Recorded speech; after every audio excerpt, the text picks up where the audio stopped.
साथी ऑफिसर जो स्टेज के ऊपर और स्टेज के बाहर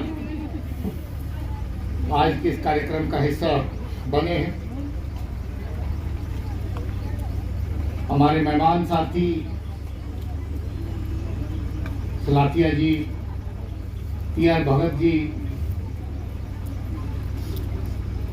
और बाकी मौजूद मेहमान,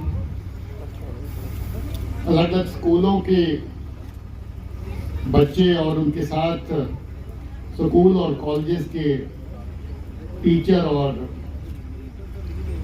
बाकी इंतजामिया के आए हुए साथी, आज की इस कार्यक्रम को ऑर्गेनाइज करने के लिए बटालियन के कमांडेंट और उनके ऑफिसर साहबान, मीडिया के दोस्त और यूनिट के बाकी ऑफिसर और जवान, मुझे बेहद खुशी है कि आज के इस कार्यक्रम में आप सबके साथ शामिल होने का मौका मिला है। बावजूद बारिश के बच्चों ने पुरजोश पेशकारी करी, अपने अपने फन का मुजाहरा किया। बहुत सी चीजें जो आजकल कम देखने को मिलती है, उनको देखने और सुनने का मौका मिला। हालांकि ये कार्यक्रम थोड़ा पहले शुरू होना था, मगर मौसम के चलते कम से कम 1-1.25 घंटा मैं लेट यहाँ पर पहुंचा। मगर जिस तरीके से ये प्रोग्राम चलता रहा, हम लोगों ने बराबर जस्टिस इसके साथ प्रोग्राम किया, क्योंकि बच्चे बड़े शॉर्ट नोटिस पे अपनी अपनी तैयारी करके आए थे। और ये नाइंसाफी होती है अगर प्रोग्राम कहीं से भी काटा जाता है, जब प्रोग्राम आधा अधूरा छोड़ दिया जाता। बारिश एक अच्छा शगुन है। और एक बात है कि बारिश कभी कभी ज्यादा हो जाती है, और आपने देखा कि कैसे आपके शामियाने से पानी उतारा जा रहा था। मगर बारिश सावन के महीने में ना हो, ये कैसे हो सकता है? मुझे अपने बचपन के वक्त याद आ रहा था, जब सावन के महीने में हम लोग हर इतवार को तीज का त्योहार मनाने के लिए अपने हम उम्र लड़कियों के साथ जाया करते थे। छोटे बच्चे थे और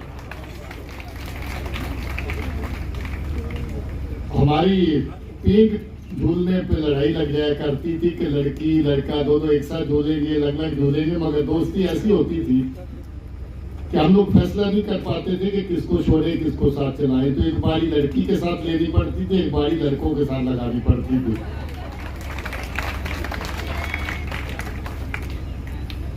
और पीक इतनी झूलते थे कि हम लोग कम से कम 180 डिग्री को क्रॉस करते थे, पीछे और आगे का जाना और पेड़ों का पत्थर तोड़ के लाना। आज वो लंबी पींगे और पीपल के पेड़ मिलते नहीं है जिनके साथ वो लंबी पींगे हुआ करती थी। आज सावन भी है और सावन का त्योहार भी है और पीपल का पेड़ भी है। मैं दुआ करता हूँ कि ये पीपल का पेड़ बड़ा हो और सबको छाया दे, सबको शांति दे। ये अच्छा शगुन है अपने आप में कि ये पीपल के पेड़, ये बोहर के पेड़ जो हमारी संस्कृति, हमारी ताकत सबको दिखलाते थे। वो पीपल के पेड़, वो बोहर के पेड़ जो हमारी एकता का प्रतीक थे, जहां जिसकी छाया के नीचे हर मजहब, हर फिरके, हर खित्ते के लोग बैठ करके अपने गांव की, शहर की महफिल जमाया करते थे। वो किस्सा जो आज मैं सुन रहा था यूसुफजाई का, ये बोड़ो और पिपलों के साथ इसका बड़ा लंबा नाता है। लोग इनके नीचे बैठ करके गाया करते थे और गांव में यही एंटरटेनमेंट होती थी। बहुत से किस्से मैं सुनता रहा हूँ, मेरी उम्र बहुत ज्यादा नहीं है, मगर गांव का कल्चर मैंने बहुत देखा है। इसलिए मुझे बहुत सारी चीजें जो लगती हैं वो जो लुप्त हो रही है, इनको जिंदा रखना बड़ा जरूरी है। आज जो सच्चाई का किस्सा देख रहे थे तो मुझे लग रहा था कि भाई शुक्र है आज भी कोई ना कोई तो कहीं ना कहीं इसको गाता है, अच्छी बात है। लंबी बातें सुन रहे थे तो मुझे लगा कि आज भी पंचैरी में डोंगरी में सही, मगर कहीं ना कहीं उन बाघों की आवाज पहाड़ियों के बीच में गूंजती तो है। बच्चों का प्रोग्राम देख रहे थे, काले कोट का गाना सुन रहे थे, काले धागे के साथ तरपाई की बात हो रही थी, मगर कितना अलग था, कितना बढ़िया था। डोगरी संगीत, डोगरी कल्चर, शादी ब्याह की रस्में, दादी का नाचना, मामी का नखरा, सब देखने को मिल रहा था। यही तो है हमारी संस्कृति, यही तो है अपना कल्चर। बारिश के चलते ये प्रोग्राम आज का कैंसिल भी हो सकता था, मगर वो कितना गलत होता कि ये प्रोग्राम कैंसिल हो जाता। इसलिए आपके लिए आना पड़ा, आपके प्रोग्राम के लिए आना पड़ा। और जम्मू के प्रोग्राम अभी इंतजार कर रहे हैं, मगर थोड़ा और इंतजार करेंगे, क्योंकि आपका प्रोग्राम अब पूरा हुआ है, तो वहाँ वाला प्रोग्राम भी देखेंगे। आपने बड़दम खम से बावजूद बारिश के आज के प्रोग्राम में न सिर्फ हिस्सा लिया, न सिर्फ इसके विटनेस बने, बल्कि जिन बच्चों ने प्रोग्राम में हिस्सा लिया, मुझे लगा कि कमांडेंट साहब की इनाम की रकम थोड़ी छोटी थी, तो मुझे इनाम की रकम जल्दी से इंतजाम करना पड़ा। बच्चे इस मौसम में आए और इनाम की राशि थोड़ी सी ज़्यादा ना हो तो मज़ा नहीं आता। मैंने कहा बच्चे कम से कम पार्टी तो बना सके, अपना थोड़ा बहुत इनको लगे तो सही कि तिया का मेला करके आए हैं, और तिया की एक जरा पूरे वूड़े खाने का माहौल, कहीं खीर का माहौल भी बन सके तो अच्छा होता है। बच्चों के घर में पूड़े बनते, आजकल के नहीं बनते, मगर मुझे याद है बचपन में हमारे घर में घर के बने हुए पूड़े और खीर खाने का मौका मिलता था। और आज इत्तेफाक से मेरी माँ जम्मू में है, तो हम लगता है कि हम सिफारिश करेंगे कि आज पूड़े खा सकते हैं आपके फंक्शन के बाद। मैं शुक्रिया करना चाहता हूँ जहाँ जो प्रोग्राम बटालियन की जानिब से ऑर्गेनाइज किया गया। हालांकि मौसम के चलते थोड़ा सा कमियां तो है, मगर इन कमियों को किसी और वक्त पूरा करने की, दूर करने की कोशिश करेंगे। कभी कभी ऐसे माहौल में भी रंग ज़्यादा बिखरता है तो अच्छा ही लगा। रमालू राम कब गाते गाते जोनल एजुकेशन अफसर बन गए, मेरे देखते देखते ही मुझे बड़ा अच्छा लगा कि रमालू राम आज कहाँ से रामनगर से उठ के यहाँ पर, और टीचर हैं, एजुकेशन डिपार्टमेंट के बड़े अफसर हैं, और आपके सामने छाता पकड़ के नाचते हैं अपने कल्चर को जिंदा रखने के लिए। इनके लिए तालियां होनी चाहिए, इनका हौसला अफजाई होनी चाहिए, इनकी टीम के लिए। तो मैं समझता हूँ कि आज का प्रोग्राम कुल मिला के बहुत अच्छा था। बच्चों ने देशभक्ति के गाने गाए, अच्छा लगा। मैं समझता हूँ कि आज जिस मोड़ पे हम लोग खड़े हैं, इसमें वतन के लिए अपनी वफादारी का जज्बा जितना मजबूत हो उतना कम है, इसको और मजबूत करने की जरूरत है। और इस प्रोग्राम में आज जो हर तरह का बच्चे, बड़े, स्टाफ, बुजुर्ग, कलाकार, सब लोग शामिल हैं। मुझे लगता है कि हम सिर्फ उसी स्पिरिट के साथ मिल करके हमारा वतन खुशहाल हो, हमारे लोग अमन और शांति के साथ एक दूसरे के साथ रह सकें। कितने गाने सुनने को मिल रहे थे जहाँ हिंदू, मुस्लिम, सिख, ईसाई सबका चर्चा, चाहे वो रमालू राम का गाना हो, चाहे देशभक्ति के गाने हों, तराने हों, सब जगह पर उनका जिक्र हो रहा था। यही अनेकता में एकता हमारे मुल्क की पहचान है, और इस जज्बे को और मजबूत करना हम सब लोगों का मिलकर फर्ज है। अमन के पुजारी हैं हम लोग, अमन चाहते हैं, मगर अमन की तरफ कोई अगर आंख उठा के देखिए, उसको बिगाड़ने की कोशिश करे तो उसके लिए फौलाद हैं। हम सबको मिलकर उसका मुकाबला करना है, उसके सामने डट के खड़े होना है। आप देख रहे हैं कि हमारा जम्मू कश्मीर का जो खित्ता जो पहले के मुकाबले में अब तेजी से अमन और खुशहाली की तरफ बढ़ रहा है। हमारे दुश्मन को ये रास नहीं आता है, पता नहीं क्यों। उनके भी लोग हैं, हम चाहते हैं उनके लिए भी दुआ मांगते हैं हम कि वो भी खुश हों, खुशहाल हों, हमारे लोग भी खुश और खुशहाल हों। सरहदों के फर्क के बगैर हम दोनों तरफ अपने लोगों को खुशहाल देख सकें।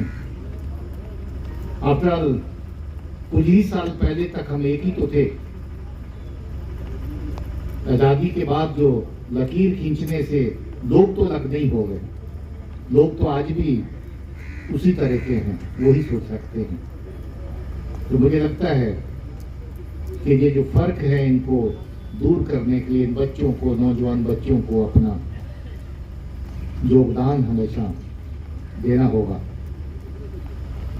कहीं भी नुकसान होता है तो इंसान ही मरता है, इंसान ही नुकसान उठाता है, सरहद के इस पार क्या उस पार क्या। वहां भी अपनी ही तरह ऐसे ही गाने चलते हैं, ऐसे ही गीत संगीत के प्रोग्राम होते हैं। मैं कई बार देखता रहता हूँ आर पार से, वो सिद्धू मूसावाला का कत्ल हुआ तो मैं देख रहा था उसके हक में पाकिस्तान से कितने लोग ट्वीट कर रहे थे कि हम इसके फैन थे, ये गलत हो गया। हम दुख और हमदर्दी ये फैमिली के साथ, परिवार के साथ बतलाते हैं। उनके कलाकार, उनके गाने, उनका अगर देखें तो वो भी बिल्कुल ऐसा ही है जैसे हम आज इस शामियाने के अंदर बैठे हैं, ऐसा ही सारा कुछ चलता है। बाबा चमलियाल के बेला अगर देखने जाएं सांबा का, तो कभी कभी पार से मट्टी का प्रसाद लेने, चद्दर चढ़ाने लोग आते हैं। कभी देखिए तो आप बैठ करके बात करेंगे तो आपको फर्क नहीं नजर आएगा कि आप सरहद के उस पार के बंदे से बात कर रहे हैं, इस पार के बंदे से बात कर रहे हैं। मगर ये साजिशें जिनको ज्यादातर सियासी तौर पे, टूल के तौर पे इस्तेमाल किया जाता है, वो साजिशें ही इंसान को इंसान से दूर कर रही हैं, इंसान को बांट रही हैं। वो साजिशें ही फर्जी लकीरों को लोहे की दीवारों की तरह खड़ी कर रही हैं। इन साजिशों को नाकाम करना हम सबका फर्ज है। ये सब दुनिया एक कुनबा है, एक घर है। मजहब लेके कुछ पैदा नहीं होता। मजहब एक ऐसा मसला है जो एक इत्तेफाक है। हिंदू के घर में पैदा हुए तो हिंदू हो गए, मुसलमान के घर में पैदा हुए तो मुसलमान हो गए। ये एक इत्तेफाक है और इस इत्तेफाक में इतना ज्यादा एक दूसरे को दूर समझना, दूर रखना, दूर करना किसी भी अक्लमंदी की निशानी नहीं है। हम लोग किसी भी तरह से याद करें, हम ऊपर वाले को याद करते हैं, किसी भी नाम से याद करें ऊपर वाले को पुकारते हैं। कभी किसी ने कहा है कि जो अल्लाह है या भगवान है वो दो हैं? एक ही कहते हैं ना सारे। तो जब एक ही है कहते हैं तो उसका नाम कोई भी रख लो ना आप, है तो एक ही ना। और एक ही की औलाद हो आप सारे, और एक ही की औलाद हो के फिर आपस में बंटने का, आपस में एक दूसरे को तिरछी आंख से देखने का जो सिलसिला है वो हमारे मुल्क के लिए कम से कम शोभा नहीं देता है। हम लोगों को मिल के प्यार से, मोहब्बत से सब लोगों को भाइयों भाइयों की तरह रहना है। एक दूसरे के साथ प्रेम की भावना से मुल्क की सलामती के लिए, अपने मुल्क के लिए सबको एक साथ खड़े होना है। बाकी कोई फर्क नहीं आता है कि कौन किस मजहब से है, किस खित्ते से है। हर जगह पे एक ही तरह का सबको देता है। किसी को थप्पड़ मारो, किसी को तकलीफ दो तो कोई हंसता हुआ देखा है? किसी के साथ खुशी बांटो तो सब खुश होते हैं, किसी को तकलीफ दो तो सब दुखी होते हैं। दुनिया का कोई भी कोना पकड़ो, दुख और खुशी की फीलिंग सारी दुनिया में सब जगह पे एक है। ये हवा, ये पानी, ये पौधे, इनका कोई मजहब नहीं। ये पीपल का पेड़ कभी नहीं कहेगा कि मेरे नीचे कौन बैठ सकता है, कौन नहीं बैठ सकता है। ये सबके लिए एक है। तो मैं दुआ करता हूँ कि पीपल की छाएं, जिसको लोग पीपल और बोर्ड की छां कहते हैं कि माँ और बाप की छाया की तरह होती है, प्रोटेक्शन की तरह होती हैं, वो सबको नसीब हों और पेड़ पौधों के साथ हम लोग मोहब्बत कर सके। आप जानते हैं कि पेड़ पौधे भी हमारी तरह जिंदा हैं, जीवित हैं। अलग अलग डिग्रीज में फर्क होता है। इनके साथ प्यार करें, मोहब्बत करें, ये भी खुश होते हैं। तो अलग चीजें हैं कि इंसानी जरूरतें जो हैं उसके चलते कहीं हम लोग पेड़ पौधे इनको अपने जरूरतों के लिए इस्तेमाल करते हैं, मगर आप देखें अगर पेड़ को काटे तो उसके अंदर से भी कोई चीज निकलती है जो आपके लिए खून है, वो उसके लिए भी खून है। तो पेड़ पौधे भी आपकी जो हिफाजत के लिए हैं, आपके ओवरऑल इकोसिस्टम जिसके अंदर आप जिंदा रह सकते हैं, जो उसका हिस्सा है। तो इसलिए पेड़ों का भी सम्मान करना, खासतौर पे ये पेड़ जो पुराने हमारी संस्कृति हमारे जीवन का हिस्सा रहे, इनका सम्मान करना भी हमारा फर्ज बनता है। टाइम काफ़ी हो गया है। सीओ साहब ने कहा है कि आप सबके लिए खाना इंतजाम रखा गया है। अब इस मौसम के चलते खाना ठंडा हो या गर्म हो, ज़्यादा हो या थोड़ा हो, परवाह नहीं रखता, मगर खाना रखा है ये बड़ी बात है। तो मैं सीओ साहब को शाबाशी कहना चाहता हूँ कि इनको हमारी चिंता है, हमारी परवाह है।